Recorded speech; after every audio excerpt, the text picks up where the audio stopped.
not a servitor. If I may.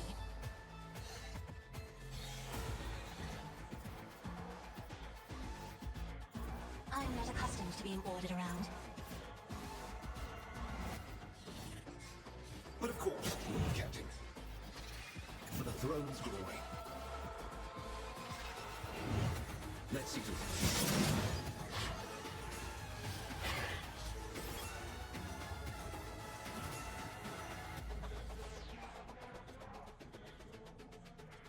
I'll put my psychic abilities to use. I have read tomes of military tactics.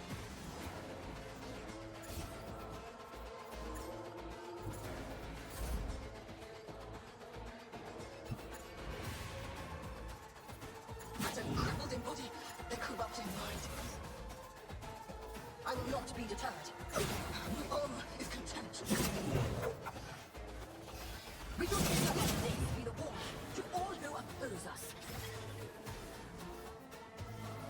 Higher but a vessel for the higher purpose! Scorn the pain. Actions will speak louder than words. Rejoice in battle! As the Emperor commands, I act. I'll do it. This is why I was chosen. Doubt is for the weak. I'll do it. See?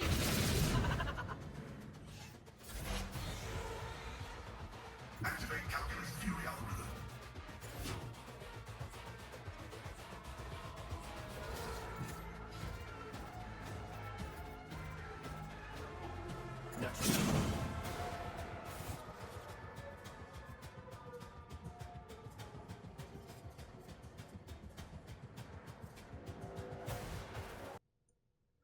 Hello all, Revan619 here. Happy New Year's. Yeah, so the next video we're going to be going over is sort of the update of where we are for itemization, companions, and gearing for the end of Act 2. So we're at the end of Act 2, we're level 34, we're about to go back to Dark Goddess to finish some of the story quest lines. I'm not going to explain too much to not give spoilers. But our builds are all coming together nicely. And with the DLC, you'll see that you're pretty much going to be level 35 as you're going through the final section of Act 2. But your gear's not really going to get too much of change. So let's go over kind of what we've got on here. So with the change, I am trying to go for Heretical whilst also picking up Dogmatic and Icon class. So I've actually got quite a few points over here. And I'm about to hit Heretical 2. And then hopefully from Act 3 onwards, I'll just be putting everything into these decisions to max it out. So we've got the Pyromancy ability, which is also very important. And the Star and Health ability, which is also quite important as well, because we're playing a Pyromancer Blade Dancer here. So we've got the Eyes of Jesus, which has given us an extra 2 psi rating, which is pretty nice. We start off with 6.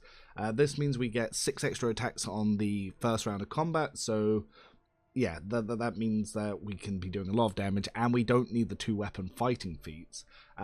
Still using the Yrliet pendant because I haven't really got one to replace it just yet. So for now, this is still pretty good until we go into Act 3, Act 4. Using the Diagnoser for the extra Medicaid because that gives us more health and it gives us more critical damage, so it's very useful for the Blade Dancer. We've swapped over to Cursebringer, which it can add Warp Burn on damage, so that's an extra damage rider for our dots. It also does quite a bit of extra damage, especially with Blade of Light on top of that as well. We've got the Ancient Force Sword in the secondary slot just because we don't really have any other Force Swords as strong as it, and because it's only really going to be during Blade Dance. So you could use Will to Live, but we don't really use Toughness, so it's not adding much. And we've also got the Staff Fender Flames, so this will increase our willpower as well for when we're using those ignites and those firestorms. Very powerful with with Where It Hurts, very powerful indeed. Cape wise, we've got the Blade Dancer's Mantle, which means that we get our momentum for Resolve gets added to our Death from Above, so that's actually quite a big damage boost. Skirmisher Boots helps generate some MP. Augmented Gloves gives us weapon skill and strength, which is actually bringing us up by the 1 damage, and the weapon skill is obviously in itself very useful. This is definitely very helpful here. So we're landing our hits and we're doing extra damage, and obviously that's getting added from agility, and then that's in itself is going over to Medicaid. So yeah, that's where our Rogue Trader is. The builds are obviously going to be on the spreadsheet below. Next up, let's have a quick look at that Idira. So Idira has the detachment from above. So basically, all allies get her willpower bonus to dodge, which is pretty nice. So they get an extra 7 to dodge for when she's got that out. Vortex Pendant will give you 5 willpower every time we choose an ally themselves as a target on an ability, so we can stack up some willpower there to increase allies' dodge. The Hood gives us plus 10 bonus to willpower and 15% damage to psychic and navigator powers, which is pretty useful. At the moment, she's using the headhunters like Carapace. This has given us, because of she's now our awareness lady, it's given us some extra armor, which is pretty nice, especially for her. Sorry, not extra arm, extra dodge. We'll be using that until the dodge really goes in favor of the psychic body glove, but for now we're keeping the extra armor. We've also got the chains of domination, so we get 5 willpower every time we kill something. First round of combat spirit drape means that we don't use AP for a lot of the psychic buffs, minuses 1. Area attacks, when we kill enemies, increases our damage by 3%, which is going to be pretty much every attack of the Sanctified Staff. Once we get our resolve high enough, we swap over to Sanctified Staff and we use that for our AoE powers. And it has also got the Warp Conductor Gloves, which every time she triggers powers with Warp, she will increase her Psi rating. Next up, Abelard. So we've gone the Vanguard route for the push-pull sort of stuff. So at the moment, he's got the Camaraderie badge on it. So when he hits stuff, he gives allies temporary HP, which is useful for our Blade Dancer. When he's got the Imperium Transceiver, so whenever he's targeted by an ally's ability, we get the ally's Fellowship bonus temporary wounds, which is obviously very useful, especially when the officers are buffing him. He's got the Radiant Chest Piece at the moment, so this gives us a little bit of extra fellowship for our Vanguard abilities while slowing our dodges. When we can trade that out, we will. We're still using the Enforcer's Helmet because obviously Taunting Scream is more effective with that. We've got the Peculiar Trinket, which is at start of turn we get our Deflection, temporary wounds. Well, it's Deflection plus some other things. What was the exact formula? 2 times equip Deflection, yeah. That no longer applies to the deflection that's gained from temporary sources, like from the Carouse or Coercion armor, apparently, or that's what it said in the patch notes. At the moment, we've got Marspan Chain Axe in one hand, and we've got the Maul in the other. If we use the Sweep Attack or the Harsh Shove, which now costs 1 AP, we can get a second attack with the other weapon for 1 AP rather than increasing it. And because all hits knock down with the ability of the Navy officer, yeah, things get knocked down quite a bit. We've also got the hammer in the secondary, so we can swip to that because that means the big AoE knockdowns that we can use on enemy, and obviously it also applies to our charge, which is why we're using the Numa boots. And naturally Malpain Shroud, because yeah, every hit gives us temporary wounds, and then we do those temporary wounds extra damage divided by 2. So yeah, very, very good for that. I'm actually enjoying this Vanguard setup. Like, I didn't really like Vanguard, but it's not too bad on this. You can probably do it on Arc Militant as well, and it'd probably be more efficient. But it's enjoyable. It's enjoyable for now. So let's go over then to Argenta next. So Argenta at this point, I've just swapped off her Storm Bolter, which I think will probably still be in our cargo somewhere. So we've just gone from the Storm Bolter to the Heavy Bolter. We might have already sold it. But anyway, so because Argenta's going into the heavy weapon builds, we've got the Fiery Retribution on there, we've got the Heavy Bolter on there, we've got the Saint according to Scriptures, which gives us more armor and critical damage to Xenos. We're using the Breacher's armor because it gives us more armor and extra perception, which is fairly useful. Gunslinger's helmet is obviously giving us more range damage based on ballistic score. Imperial Scroll was just for Law Imperium until we get some other stuff for the Scriptures. We've got the Marksman's Braces on it, so it increases our ballistic skill and gives us extra critical damage. Looking at our burst fire, the deviation is still a little bit high because we're not using recoil gloves, but that will go down. Funny enough, the Heavy Bolter has less recoil than the Bolter that she actually starts the game with. Obviously, Focus and Sense will give us more perception, which is pretty nice. We've got the Tactical Backpack to increase the rate of fire.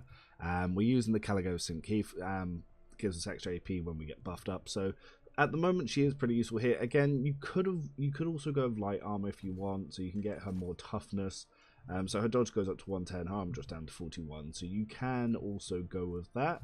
So it's kind of up to what you really want to do with it. Eventually you will get her power armor, so it doesn't matter. I'm just experimenting with the different ones, and obviously I like the look that the medium gives her here. Going over to Cassia, Cassia's obviously got Warp Guide staff at the moment. She's still using the Confiscating staff. I do have the Red Crystal staff. I could give her the Devastating one, but I haven't really been using Devastating. I've been using the other one to lower the stats. At the moment, she's got the Commerce and Law Imperium Rosary on.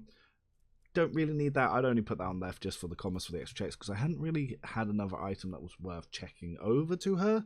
So once I do, I will be swapping that out.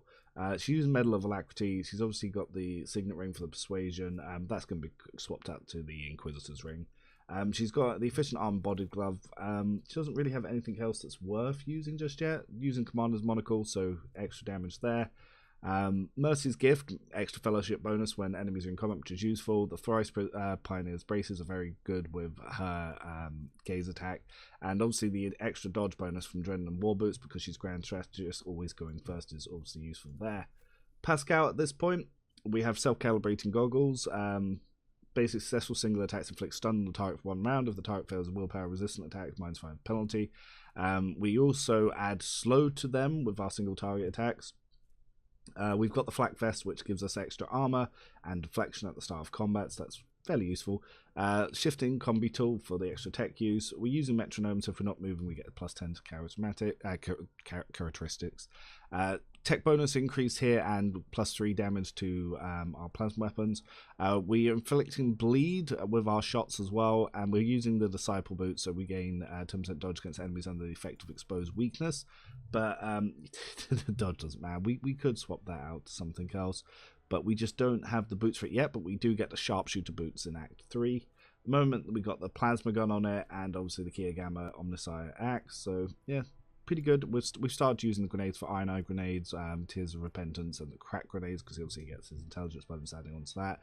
And if we hit someone that has been stunned by him, the attack is free, so we can get sometimes 3 attacks out of him. Next up, we're going to Heinrix. Heinrix is coming together very nicely. So he's got the Require Meter, so he does willpower mental damage to people when he kills one enemy. He does extra Medicaid damage. From here, we generate Psi Rating when perils of the Warp Trigger. We've got some extra Medicaid up here. When we charge, we do additional willpower bonus damage to Xenos and Demons, so alien targets get a little bit of extra damage. Going to be useful for Act 3, but we don't get to use them that much in there. He's got the Adaptive Gloves on there to increase his weapon skill and parry for now. Pack of Regents will obviously increase the dots that he's applying. He applies all 3 when he attacks. I normally swap the Pneumo Boots between him and Abelard, so yeah, until we have something else worthwhile using, that's probably the best one to go with that. You could put the Psyker's Boots on him, and then on Idira, because at the moment Idira's using Psyker's Footwear to get 3% dodge for powers. You could give her the Bow Psyker's Boots and swap those over there. Alternatively, there are some other capes you can use. One of the really good capes you do get is the Embroidered Cloak. Not really going to be useful for Heinrix, because I'm not really going for dodge, and his dodge is quite low. But there are some companions who can use that. He's obviously got the Staff of Blood, so when he's at full health, he can revive dead companions. But it also helps get the extra willpower for when he's using his pyromancy abilities. So when he uses Ignite and where it hurts, with all of this, it does quite a bit. The Chainsaw on there is obviously the best thing for a Warrior Executioner. Let's have a look at Jaye. So at the moment, Jaye, she could use the medium armor that's currently on Argenta. For now, she's using the armor of Undaunted, which increases her critical hit chance, which she needs before she gets the item in Act 3, which is the hat that does that. It makes her attacks cost 1 extra AP, which isn't too bad because you're not going to be shooting too much of her. And obviously, with the Pair Holster giving you the free secondary attack, you don't really notice it that much. But it means she does have 90% armor and 87 dodge, so that is fairly useful. We've got the recoil gloves on there. We've got the Road Trader's Cloak for her fellowship, so when enemies are nearby. Commissar boots for movement. Using the improved Shuriken pistol. She's got the Hotshot Lads pistol. Secondary, she's got the Hotshot Lads gun, but there are other pistols I could give her. I was just using this because I like the look of it. But a second pair of pistols would probably be good. Obviously, the Helm of Determination gives her extra armor, and it also grants her bonus to her fellowship, so that's pretty useful in itself. And obviously the Charter's Pendant is giving us extra fellowship and commerce. We're not really getting the secondary effects, but yeah, that's fairly decent. At the moment, Yrliet using the Analyst Helmet, which is new to her for this patch. She's also got Wraithbone Necklace, which is now exclusive to her for this patch. She's using her Star and Armor. She's got the Target Designator on there, which is very good with the Analyst Helmet. Portive Manipulator, so she can reload better. Sniper's Gloves at the moment, Chameleon Cloak, Ergo Boots, Wanderer's Potent, and the Bane of Sorrow. lots of upgrades for her in Act 3, so not to worry too much about that. Then if we go over to Kibella, so Kibella, Medicaid, Respirator at the moment. I do like to have her the Face Sovereign just because it looks good, but obviously the extra Medicaid here is very useful for her. At the moment she's got the Anatomist Amulet on, Book of War Prayers. She's got Silent Death on for the armor just because it's got good armor and it also enhances her dodge. She's got the Brinkwalker Pendant, so she doesn't provoke attack of opportunity whilst moving. Alternatively, I could give her the First Aid Manual, but I've not really needed to heal. She's got Exotic Venom Blade and the Scorpion Sting as her swords at the moment. She's got a Chameleon Cloak on and a second pair of Skirmisher Boots because you get 2 of them in Act 1 now. Unless they've changed the patch. And I managed to get 2 in Act 1, so that was pretty nice. But yeah, that's kind of where we are with the party. So let's talk about the composition of the teams and how I like to build them, and even at this point, still going forward. So at the moment, my Rogue Trader in itself is a Blade Dance Pyromancer. So that means the role it does is kind of also filled by Kibella. So Kibella and her are competing for the same job. So I often, on this run, don't use Kibella, but there is somewhere I can switch it out. Always in the party, Cassia, best officer, really good buffing. Just, there's no reason not to use her. She has an AoE stun. She's really, really good. Pasqal, because we need the checks, and for a debuffer and a buffer, it's minor, but it's usable, but you do want him for the checks. So he's always on the party, and we'd like to have 2 bounty hunters. So next we can either take Yrliet or Idira, because they have our Xenos and our awareness checks, which are the awareness is the most important check that you'll need when going through combat. Idira can be a sniper, but by the end of Act 2, just pure Starford. She's buffer and a damage dealer, so she can do both roles. Yrliet is support for damage and support for buff debuff. Basically worse at Pasqal than her job and worse at Idira for the job. So it always makes sense to really go over Idira unless you're going to be in a warp encounter where you know you're going to be proccing lots of perils, so that's when it goes there. So next up, you can either take Jaye, because obviously she covers a lot of skill checks, especially Law Imperium, which is important, or Argenta. Argenta does Imperium Demolitions for me, but with my Rogue Trader coming Demolitions, I don't need her. I could have the second officer in Jaye. Her burst pistols aren't the best damage, but her officer buffs as a master tactician are very important, so she is very useful, but I do prefer to have Argenta. Last slot, we want someone who can cover athletics and possibly cruise. Cruise doesn't come up that much, athletics does. So it can either be Heinrix, which is the highest damage dealer we have. It can be Abelard, which he's better early game because until a little bit later in Act 2, he's actually more tankier than Heinrix, but Heinrix, as his siren goes up, just flies off leagues ahead of Abelard, and it's not even close. But it can be whoever you like to be there. Sometimes I will actually swap out Argenta for Kibella, and it just means I don't have the Imperium check, and then I can compare it with either Abelard or Heinrix. So at the moment, this is the highest possible damage output party. This is probably going to be the hardest for enemies to push party because of how tanky it is. One of the more balanced parties is probably going to be this, but it all depends on really what you want to do and how you want to do it. At this point, I normally go for Heinrix, but going into Act 3, we've had to build and prepare for that. So Act 3, you need the awareness, and so Yrliet comes into it, which is why her and Idira cover the same role. I like to bring Pasqal because, well, you always need him. Because you're going to want an officer, Jaye is also very useful, and for the initial fight, Argenta is very useful. And so the last slot, Heinrix can be trapped for quite a while, but same with Kibella, and same for Idira and Cassia. Abelard you can get, but for story reasons, I don't like to bring him here, so I'll probably either pick Kibella, which I can then trade out with Ulfar, because Ulfar has the really high athletics check, so this will probably be what I'll be going into Act 3 with. The builds, the full level ups are going to be below, and I can look to be revising the videos for 1.3 if people want, but that's where we are. We're about to start Act 3, and I hope this is useful for you. If it is, like, comment, subscribe, share, do all those things that help me in the algorithm, because obviously the more attention each video has, the more likely I am to do useful videos like that. But till then, Happy New Year's, over now, have a good one, bye bye bye bye.